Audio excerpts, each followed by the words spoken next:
তোমার পহেলা বৈশাখের গিফট পছন্দ? পুরো কমপ্লিট হওয়ার কথা ছিল কিন্তু এখনো হয়নি। ফ্ল্যাশব্যাক।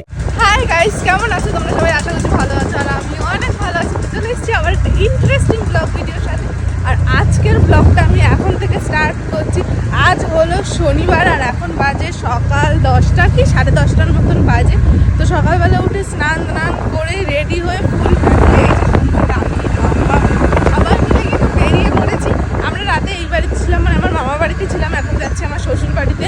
ওখান থেকে যাবো একটু পুজো দিতে বড় খেদাইতলা। যারা এই চাকদার আশেপাশে তারা নিশ্চয়ই জায়গাটার নাম জানো। তো যাই হোক, ওখানে যাবো পুজো দিতে। আর তাছাড়া আজকে যে জিনিসগুলো আমি এনেছিলাম বাড়ির থেকে পয়লা বৈশাখের জন্য, সবার জন্য যেটা এনেছিলাম, তো সেগুলো সবাইকে দেবো। তো সবটা থাকবে এই ভিডিওতে। আর তাছাড়াও থাকবে এখানে স্পেশাল চড়ক পুজো হয়, নীল পুজো, সেটাও থাকবে, অনেক কিছু থাকবে। তো ফুল ভিডিও দেখো, একদমই স্কিপ না করে। তো চলো এখান থেকে স্টার্ট করা যাক। ফাইনালি কিন্তু চলে এসেছি এই বাড়িতে। এই বাড়িতে এসে আমি আগে একটু নেল পালিশ করে নিয়েছি, কারণ আমার পায়ে একটা গুগু কালার ছিল। তো যাই হোক, এইখানে আমার সোনু ঠাম্মির কাছ থেকে দেখো আলতা পরেছে। উরে বাবারে, প্রিটি লাগছে তো। পিটি বাচ্চারা কিরকম করে? আলতা পরে পিটি বাচ্চারা। এই যে রেডি পুরো পুজো দিতে যাওয়ার জন্য। এই যে তোমার পহেলা বৈশাখের গিফট। দেখি তো, দেখো এইটা কি? এটা ঠাম্মা ওই যে শুয়ে আছে, উনি এখন আর দাঁড়াতে পারে না, যার জন্য ওনার জন্য নাইটি আনছি, শাড়ি পরতে পারবে না। এই যে আমার শাশুড়ি মার শাড়ি, দারুন তো। পছন্দ হয়েছে? কে এনেছে শোনা? বলো শোনো। তোমার শাড়ি পছন্দ হয়েছে? হ্যাঁ হয়েছে, ভালো হয়েছে, খুব ভালো হয়েছে। আর প্রীতমের একটা গেঞ্জি আছে ওর মধ্যে। তোমার জন্য কিছু আনিনি গো, এবার খুঁজে পাইনি তোমার লাল জামা। তুমি পহেলা বৈশাখের ড্রেস পরেও নিচ্ছো? এটা হলো সুমিতের পহেলা বৈশাখের গেঞ্জি, যেটা দিয়েছে মা। সুমিতের মা দিয়েছে এটা, সুমিতকেও পরেও নিয়েছে। আমার পাপার, ও মা, পাপাকে দিল নতুন জামা, তোমাকে দিল না। এই যে দিচ্ছি, দাঁড়াও। কি এনেছে? এই যে হলো আমার মাম্মামের নতুন ড্রেস, যেটা দিয়েছে ওর ঠাম্মি। সুন্দর দেখি, একটা মাম দে, ঠাম্মি একটা মাম দে। আমি পড়াইনি, চলো। সব মামা আনছে। আর এটা হলো আমার পহেলা বৈশাখের গিফট। তো যাই হোক, চলো এখন পুজো দিতে যাবো। ফাইনালি কিন্তু আমরা চলে এসেছি মন্দিরের কাছে, বাট আমি মন্দিরে যেতে পারবো না একটা প্রবলেমের জন্য। ওইখানে সুমিত এখন চলেও গেছে মামামকে নিয়ে। আর এখানে মন্দির এখনও রেডি হচ্ছে। শ্রাবণ মাসে প্রত্যেক বছর পুজো হয়, অনেক বড় করে, অনেক বড় মেলাও হয়। অনেকদিন ধরে কমপ্লিট হওয়ার কথা ছিল কিন্তু এখনো হয়নি। ওই দেখো আমার কথা, আমি তো ঘুরি বেড়াই খালি। চুপ করে। এখন মন্দিরটা সত্যি এবার খুব সুন্দর করে করা হচ্ছে।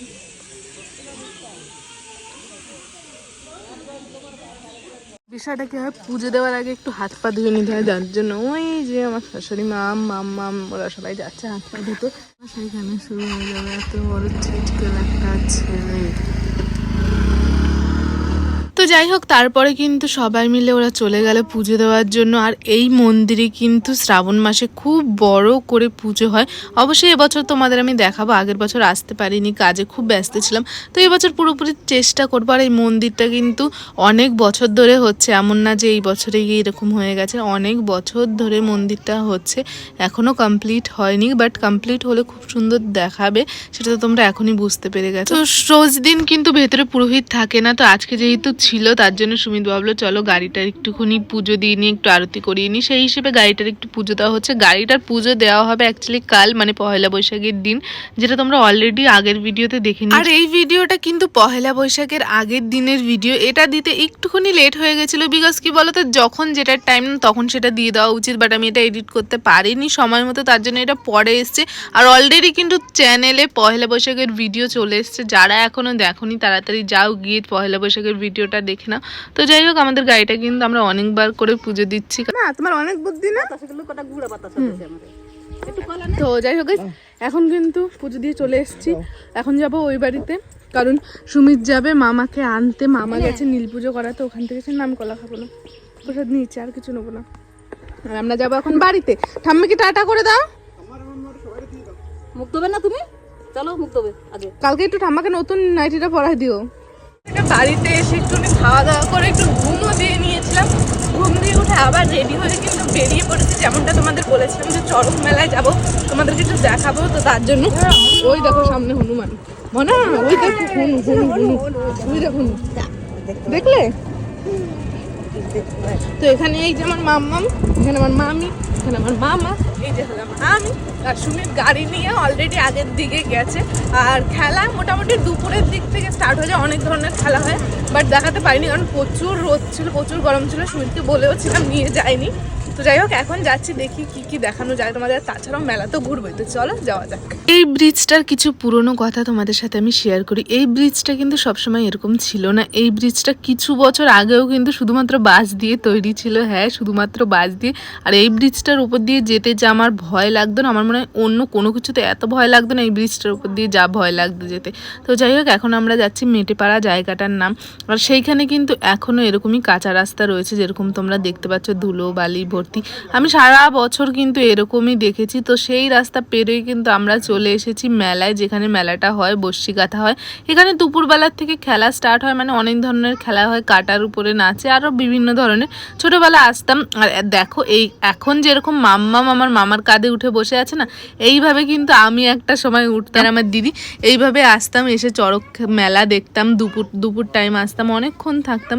আর এই দেখো বস্যি ঘোরানো স্টার্টও হয়ে গেছে। এবার বেশি কেন ঘোরায়নি আমি জানি না, মাত্র একটা পাখি ঘুরিয়েছে। আর এই জিনিসটা কিন্তু ভীষণ আকর্ষণীয় একটা জিনিস, একটা পুরো জলজ্যান্ত মানুষের পিঠের মধ্যে প্রায় 4টে মতন বস্যি গাঁথা থাকে।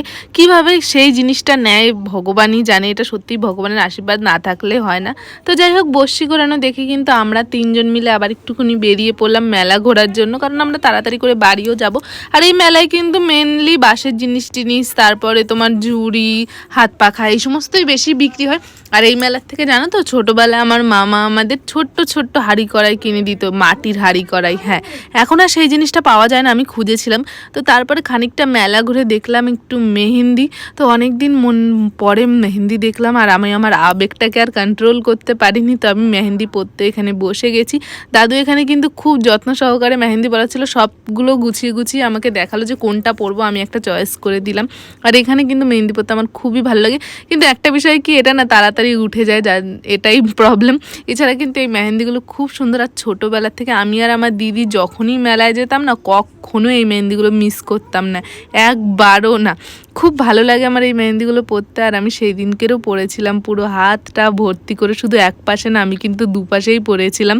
দেখতে পাচ্ছ, যেরকম ওই দাদুটাকে আমি দেখিয়ে দিচ্ছিলাম, দাদু এই পাশে দিয়েছে, ওই পাশেও এরকমভাবে ভর্তি করে পরিয়ে দাও। উনি কিন্তু সেইভাবেই আমার কথা মতন ওই পাশটাও হাতের ভর্তি করে দিয়েছিল পুরো। তো আমার কিন্তু দু হাতেই দাদু খুব সুন্দর করে ভরাট করে মেহেন্দি পরিয়ে দিয়েছিল, যেটা দেখে আমার খুব ভালো লাগছে। সত্যি যদি অনেক দিন করে থাকতো না, আমি আমার দু হাতেই বেশি করে মেহেন্দি পরে নিতাম। কিন্তু এই জিনিসটা কি, একটা দিন গেলেই না একদম ফিকে হয়ে যায় হাতটা, কিন্তু যখন পরো তখন কিন্তু খুবই সুন্দর লাগে দেখতে। যেমন তোমরা এখন দেখতে পাচ্ছ মেহেন্দিটা কত সুন্দর লাগছে।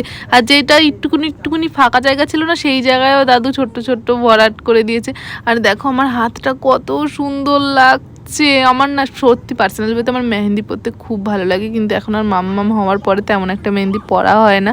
তো যাই হোক, লাস্টে কিন্তু আমরা বাড়ি যাওয়ার পথে মাম্মাম দেখেছিল এই ডাঙ্কাগুলো, আর এইগুলো না নিয়ে বাড়ি আসবে না, কান্নাকাটি শুরু করে দিয়েছিল, যার জন্য কিন্তু আমরা ওর জন্য একটা ডাঙ্কাও নিয়েছিলাম এইখান থেকে। তারপরে যাওয়ার পথে, কালকে যেহেতু পয়লা বৈশাখ ছিল, মিষ্টি মুখ করার জন্য এখান থেকে একটু মিষ্টি নিয়ে নিয়েছি, আর একটু নিয়েছি একটা ফ্রুটি।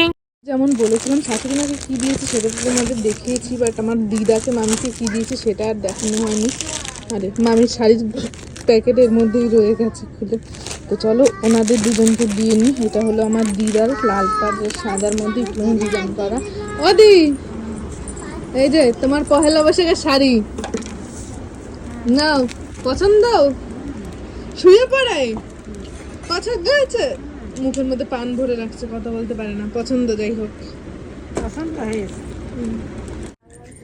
এইটা হলো আমার মামির জন্য এনেছি। এই যে মামি সবসময় লাল টাল কালার পরে, তার জন্য মামার জন্য এটা এনেছি। তোমার পহেলা বৈশাখের ড্রেস পছন্দ? খুব পছন্দ।